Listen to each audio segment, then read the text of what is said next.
Alright, so today I'm going to be showing you how to do an oil change on a 2006 Scion TC. That's what I drive for my daily driver. So first step is basically don't wear anything you care about. I have some garage clothes that I've been wearing for a while, and I don't care if I spill a little oil on them or dirt from the ground or whatever. So before you start your vehicle and get it up to operating temperature, what I like to do is I check my fluid levels. As you can see right there, my washer fluid or windshield washer fluid is low. So I'm going to go ahead and fill that up. Do not check your fluids when the vehicle's hot because your coolant can actually spray out on you, and that's never good. So check them when they're cold before you start and you'll be just fine. So now that I checked all my fluids and I topped them off, you can see I just let my car run until it's up to full operating temperature.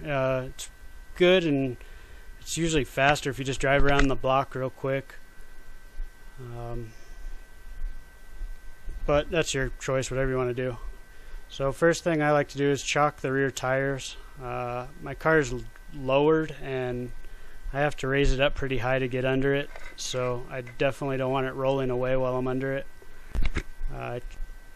I can't use ramps. If you have stock vehicle, you might think about those plastic ramps you can just drive up on and put jack stands on them for safety. That's probably the fastest way to go about it.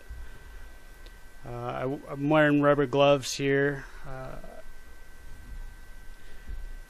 Keep your hands, some of the oil off anyway. You might get some on your arm, but cleanup's a little easier with rubber gloves. So I'm pulling over the jack. I'm going to jack it up in the front of the vehicle. If you get under there and look, there's a metal bar that runs right up the middle, and you can lift both sides of the front at the same time if you jack from that location. Otherwise, on the side, there's little triangles on the side of a good jacking point. Just make sure you put the jack under there enough to where you're lifting off the metal and not your plastic side skirts. But since I'm lifting it from the front, I'm going to put my jack stands at that triangle location.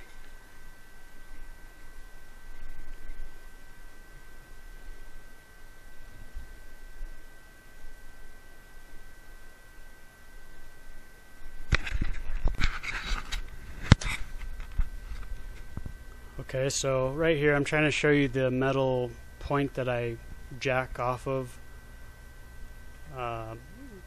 Right, if you're facing the front of the vehicle, right to your left is actually your downpipe for your exhaust, so make sure you don't get the jack involved with that. Those are the triangles I'm speaking of. That's a perfect location, and if you just lift it off this metal seam or put your jack stand on this metal seam, then you won't hurt anything.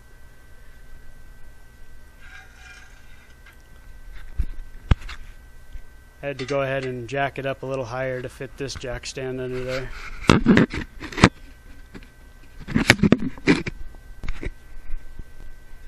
So now the vehicle's to the proper height. So you can see I got to lift it up pretty high. This jack I just picked up from Harbor Freight. It actually does a pretty good job. It's just the low profile jack they sell there, and it's been working great on my car. Alright, now I have a creeper sitting there to roll under it. Sometimes it makes it easier, but when you're wrenching it has a tendency to kind of push you off to one of the sides, so sometimes I don't use it. But today I decided I'd use it. So I'm going to get all ready and get the tools I need, which you need I used a 3/8 ratchet with a 14mm socket to take off the drain plug.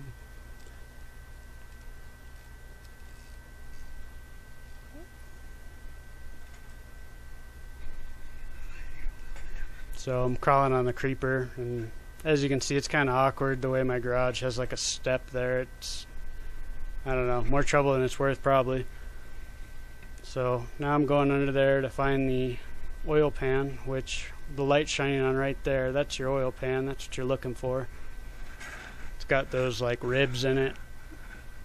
So I'm positioning the drain catch pan right at the bolt so when I loosen it, because oil is going to start coming out right away, so you want to get everything ready. I got my wrench on there. What I like to do too is just get it a little loosened up with the wrench, and then I hand loosen it the rest of the way, and I kind of like push in on the bolt while I'm doing it, because it'll hold the oil in there, and then at the last second I just kind of pull the bolt real fast, and you can keep a lot of oil off you doing that. So there you see I broke it loose. It was a little tighter than it should have been.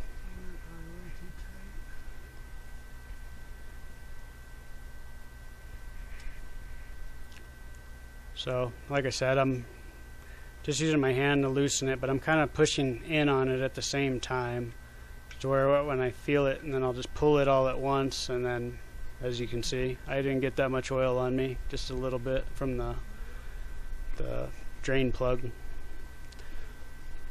So I crawled out from under my beast there, and opening up the cap on the top of your motor, the oil fill cap, is a good idea. It'll speed up the draining, and it'll get more of that crap that's in your motor out, because it's just got more pressure to shoot it out of there.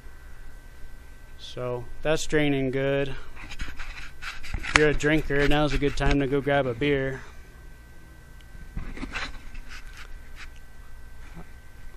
Alright, so now it's coming to just a slow drip. So it's a good time to get your drain plug cleaned up and get it ready to go back in. I like to take the washer off that was on it and check it. Mine was okay. I have 70,000 miles on this car, and I've used the same washer ever since. I haven't had much trouble with it. But you do want to check it, just make sure there's no damage to the washer that seals it. And clean the washer, clean the drain bolt pretty well. If there's anything in the threads on it, a toothpick works pretty good. That'll clean it out. You don't want any resistance, like when you're putting it back in, you don't want to feel any grit or anything, or else you might have a leak. So taking an extra little bit of time here to clean it up real good is usually a good call. You don't want to do this again in a day or two because you're leaking.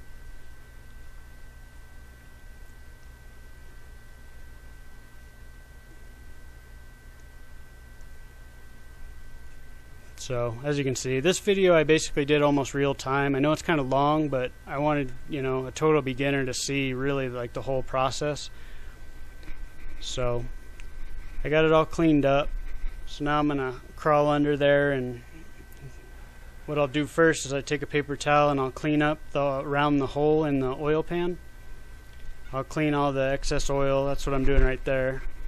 And once I get it real clean, then I'll put the drain plug back in. After that, we'll move on to the oil filter.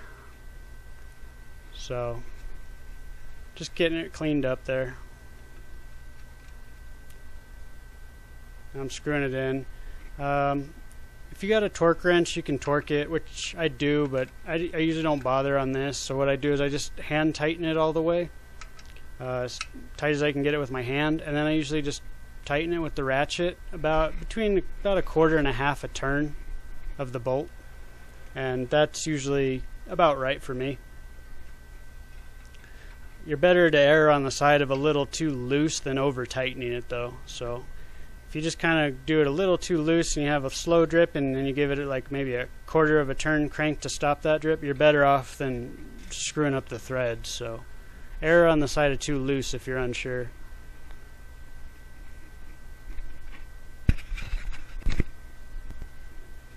Alright, so we're going to go ahead and take the oil filter off, and this is an oil filter wrench. Sometimes I can just take it off by hand, but this one was on there pretty good, so I had to get the oil filter wrench. You can get them at any auto parts store, or order them on Amazon or whatever. They're only a couple bucks. So it's threaded on there as normal, the righty-tighty, lefty-loosey kind of thing, so it's not reverse thread or anything.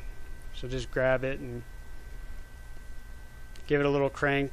As soon as it starts moving with the oil filter wrench, then I go to my hand and I use my hand the rest of the way. And I basically do it the same as I did the drain plug. I kind of like, while I'm unscrewing it, I hold it up there, and then all at one motion I kind of just pull it, and then I tilt the oil filter to drain into that catch.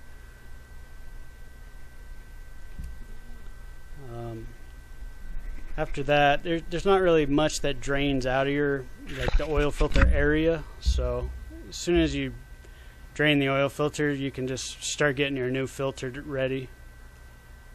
So I mean, oil filters and oil is your call. I use full synthetic. I'm running 10W30. The vehicle actually calls for 5W30, so if you want to do the manufacturer spec, it's 5W30 on a 2007, and I believe on a 2006 it's 5W30, and on a 2007 it's, I think they changed it to 5W20. So what I'm doing here is I'm putting my 1030 full synthetic oil. I'm running a Mobil 1 oil filter. I think they make the best filters from all the videos I've seen.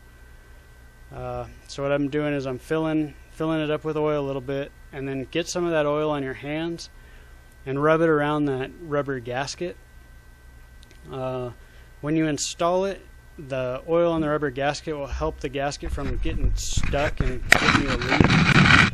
So it's a good idea. Some people don't do it and they say nothing happens, but I've been doing it for, I don't know, 15 years or so, and I just like doing it this way. So always put oil on that gasket and fill the oil filter pretty full with oil. So I got underneath it, and now I'm cleaning it just like I cleaned the oil pan. I'm going to clean up where the oil filter goes, like basically spotless. So if you can see that, the metal is nice and clean. I don't want any bumps or anything that can cause me leaks. Once again, do it right the first time and you won't have to do this again in a couple days. So just screw it on in a clockwise motion. I use my hand, and I don't tighten it with an oil filter wrench. When I do this, I just tighten it as hard as I can with my hand, and I call it good. It doesn't really need to be on there super tight. That being said, I do rock climb, so I have pretty good grip strength. If you are, I don't know, maybe a smaller woman or something, you just don't have a lot of hand strength, maybe you're old with arthritis or something, then you probably want to use a oil filter wrench. So what I'm doing now is I'm going to jack the vehicle back up so I can get the jack stands out from underneath it. So I'll have to jack it about 1 inch or 2 above where my jack stands are holding it. What I'll do is I'll take those jack stands out, and then I'll go ahead and lower it. So not enough yet. I try to only raise it as high as I have to.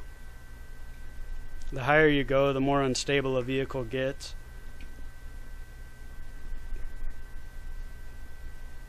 So I gave it another couple pumps and check it again.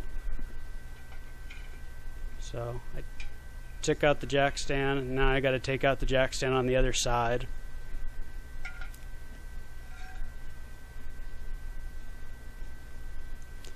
So now the jack stands are out of the way. Now it's time you can lower your vehicle again and get ready to pour oil in it.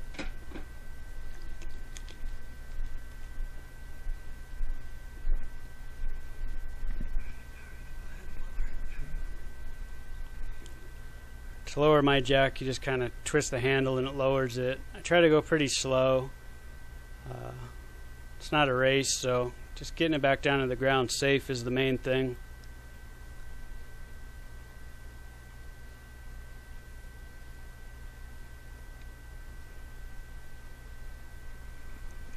Alright, so now it's on the ground. I'm going to get the jack out of my way and get ready to fill it up with oil.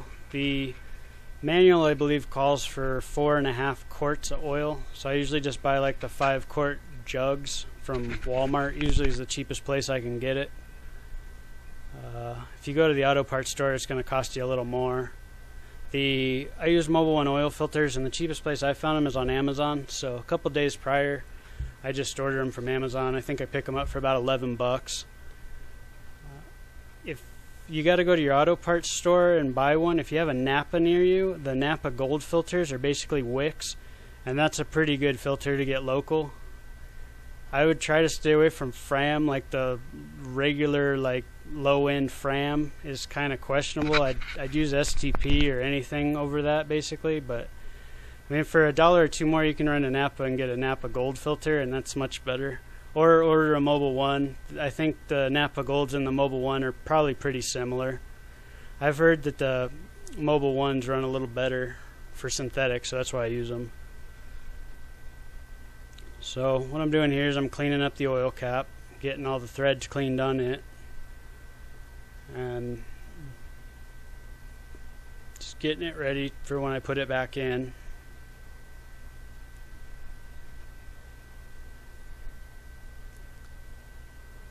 I like to keep all my threads and everything clean. If you do this, then over the course of the vehicle you're not going to end up with a lot of problems. If you just keep everything you're working on ever clean, that'll usually make your life a lot easier. So now I'm cleaning off like where the oil cap goes in. Be careful and look at that though, and make sure there's no sand or dirt or anything that you're gonna when you're cleaning it, you're gonna dump it into the motor. If there is, then you're safer not touching it. And wait till the cap's back on, and when the cap's back on you can kind of clean it up then with a little bit of water. So I got my industrial jug of 1030 full synthetic Valvoline here, but use whatever you want, I guess, within reason. If you live in a pretty cold area, I'd probably stick to the 530 that the manual calls for, but I live in New Mexico, so it's not that big a deal here. The climate's kind of, I mean, it gets cold, but not really. I'm just using a filter. You can buy these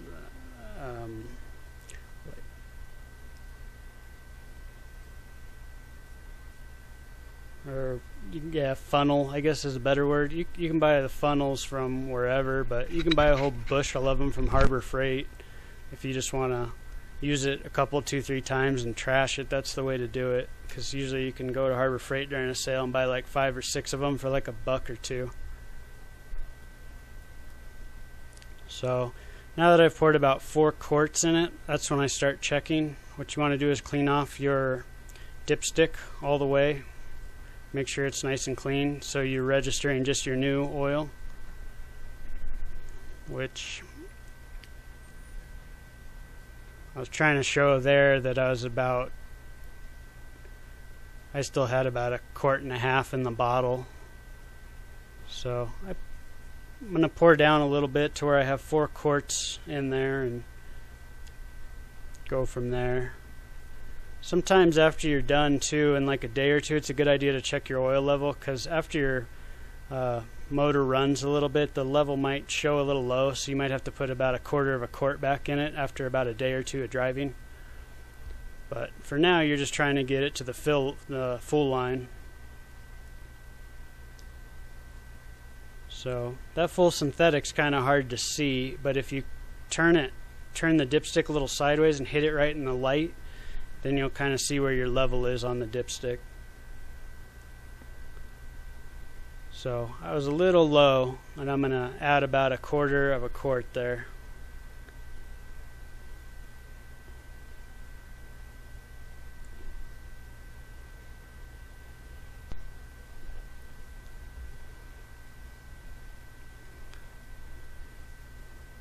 So we're just going kind of slow just to make sure that we get it the perfect level to start out. But now we're there, so we're going to close up our bottle, which you'll probably have, if you buy the 5-quart jug, you'll have a little extra for sure. So in like a day or two when you double check it, if you do need a little bit more, you'll have some left over. So I wish the camera angle would have showed a little better what that is, but you'll have 2 notches on there. One will say low and one will say full. There's about 1 quart difference between those lines. So as soon as you can see it on the low end or whatever, just add another 1/4, 1/2 quart around that, and just keep going. I'm cleaning out the funnel right away. I don't like I mean, if you leave it around, it's going to drip oil. So clean it out and you can use it again.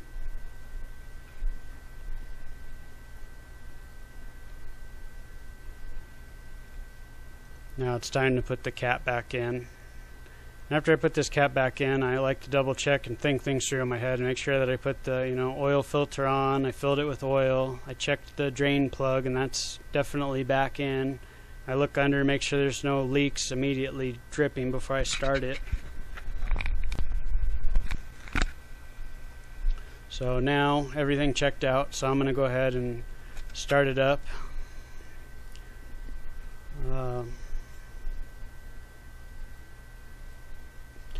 To check it out, make sure everything's good.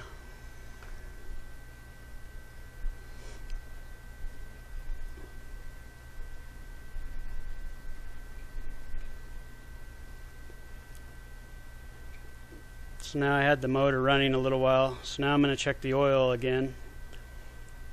Let the motor run for about maybe a minute or two. Now I'm checking the level to make sure everything's checking out good still. I probably overanalyzed the oil level a little bit. If you're plus or minus a little bit, it's not going to blow up your car or anything. You definitely want to try to get to the full line if you can.